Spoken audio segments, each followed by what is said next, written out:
नमस्कार दोस्तों, मैं चंदन कुमार शर्मा स्वागत करता हूं आप सभी का अपने इस चैनल एससी न्यूज यात्रा पे।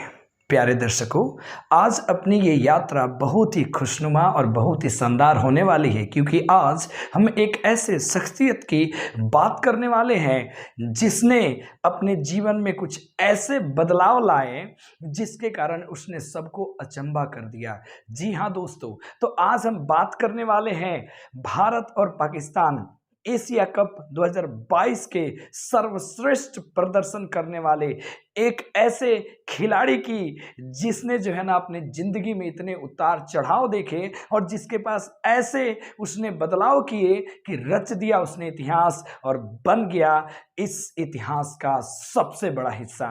तो डियर दर्शकों, वो और कोई नहीं, वो है पांड्याज ब्रदर्स के एक भाई हार्दिक पांड्या।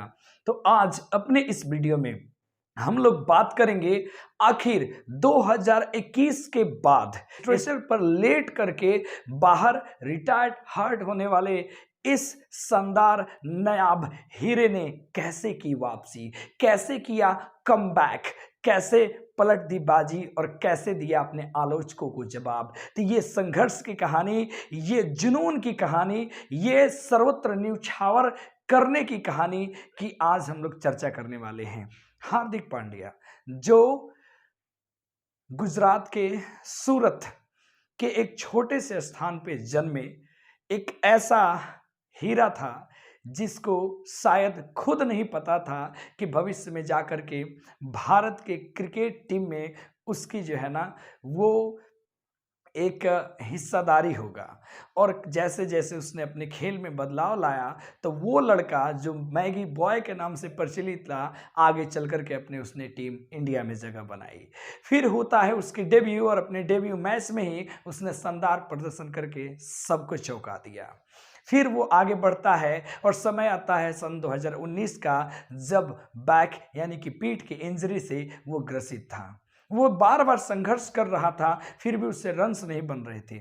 बतौर एक ऑलराउंडर प्लेयर वो पूरे 2019 से केवल और केवल बैट्समैन की जिम्मेवारी से वो क्रिकेट को आगे लेके चल रहा था। समय आया 2021, जब हो रहा था वर्ल्ड कप, और उस पूरे वर्ल्ड कप के सीजन में मात्र 69 रन बना पाए हार्दिक पांड्या की फॉर्म बिल्कुल खराब, फिटनेस बिल्कुल खराब। जब वक्त आया इंडिया वर्सेस पाकिस्तान का मैच, तो आपको याद होगा कि उस मैच में पाकिस्तान ने भारत को बहुत ही दर्दनाक हार दी थी, 10 विकेटों से मैच को जीत लिया था। उसी मैच में हार्दिक पांड्या ने मात्र 4 ओवर ही फेंके थे कि उनकी इंजरी जो है ना काफ़ी ज़्यादा बढ़ जाती है और उसको स्ट्रेचर पर लेटा करके जो है ना स्टेडियम से बाहर ले जाया गया। वो एक ऐसा हार्दिक पांड्या के जिंदगी में दौर था कि अब सेलेक्टर्स भी कह रहे थे कि इनको टीम से निकाला जाए और इनके जगह पर किसी और प्लेयर को खिलाया जाए। अब हार्दिक पांड्या के सामने कुछ भी नहीं बचा था। यहां तक कि उनके जीवन में इतने उतार चढ़ाव आ गए कि सारे दोस्तों ने उनका साथ छोड़ दिया था।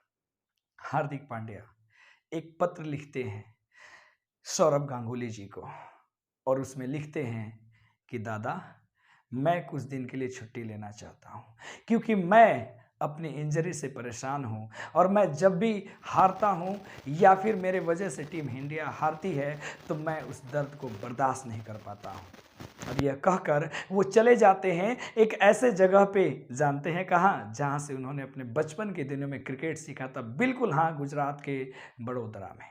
और वहाँ जाते हैं और वहाँ उनके जो कहिए स्किल ट्रेनर होते हैं, जो भारत के पूर्व क्रिकेटर भी रह चुके हैं, किरण मोरे, उनके पास जाकर के वो सारी बातें बताते हैं। किरण मोरे जानते हैं कि ऐसा खिलाड़ी जो है ना सदी में एक बार ही पैदा होता है। उन्होंने उनके मेंटल स्किल पे काम करना शुरू किया और उसने सबसे पहले कहा कि हम लोग सबसे पहले अपनी बैटिंग लाइनअप को बेस्ट करेंगे।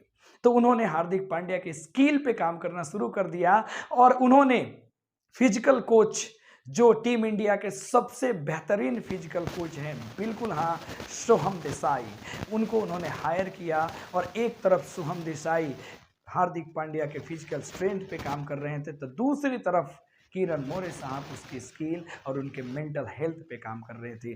दोनों ने मिलकर के इतना बेहतरीन तरीके से हार्दिक पांड्या को बनाया कि कुछ ही समय बाद उन्होंने जबरदस्त परिश्रम किया, बेहतरीन काम किया, अपने शरीर के ऊपर जान झोंक दिया पूरा का पूरा।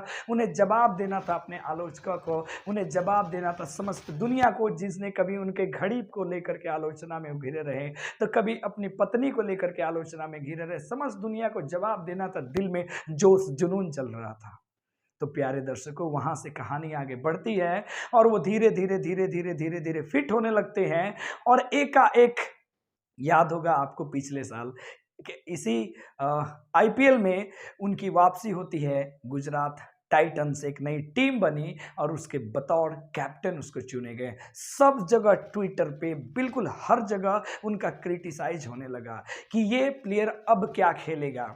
भारत में ना जो प्लेयर शानदार प्रदर्शन करता है हम उसको सराखों पे ले जाते हैं। अगर उसके जीवन में कुछ भी घटना घटता है तो हम उसको तुरंत अर्श से फर्श की तरफ भी ले जाने में चूकते नहीं हैं। ये भारत के लोग हैं, भारत की जनता है। विराट कोहली बेस्ट खेले तो बेस्ट प्लेयर है, 2-3 मैचेस में परफॉर्मेंस बेकार तो लगता है कि जैसे अनुष्का भाभी के चलते हो गए हैं ये शिकार। तो डियर दर्शकों, इसके बाद समय आया गुजरात लायंस का और इतना बेहतरीन बतौर कप्तान इन्होंने खेला, कप्तानी करते हुए और आईपीएल की ट्रॉफी अपने नाम कर ली। तो ये थे हार्दिक पांड्या और इसके बाद तो सिलेक्शन होना ही था एशिया कप के लिए। तो फिर हार्दिक पांड्या की वापसी होती है और अपने बॉलिंग में, अपनी गेंदबाजी में तो पाकिस्तान के चारों खाने चिट्ठी कर दिए और साथ ही साथ ये बैटिंग में जब उतरे तो आपको पता होगा कि लास्ट ओवर में जब 7 रन्स मारने थे तो कैसे सामने रविंद्र जडेजा की विकेट गिर जाती है, दिनेश कार्तिक कैसे सिंगल निकाल के इनको देते हैं, एक बॉल मिस करते हैं और फिर अगले ही गेंद पे इतना बेहतरीन सिक्सर मारते हैं कि सबको चौंका देते हैं कि now Hardik Pandya is come back.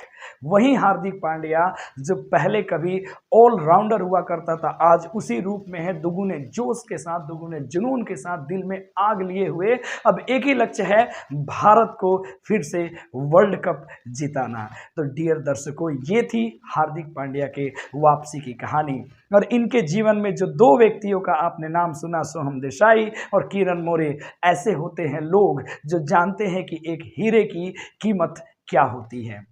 और इस कहानी से हमें ये शिक्षा मिलती है कि हमें हमेशा संघर्ष करना सीखना होगा, इससे जीना होगा और अपने दुगुने जोश के साथ वापसी करनी होगी। तो आपने सुना भी होगा।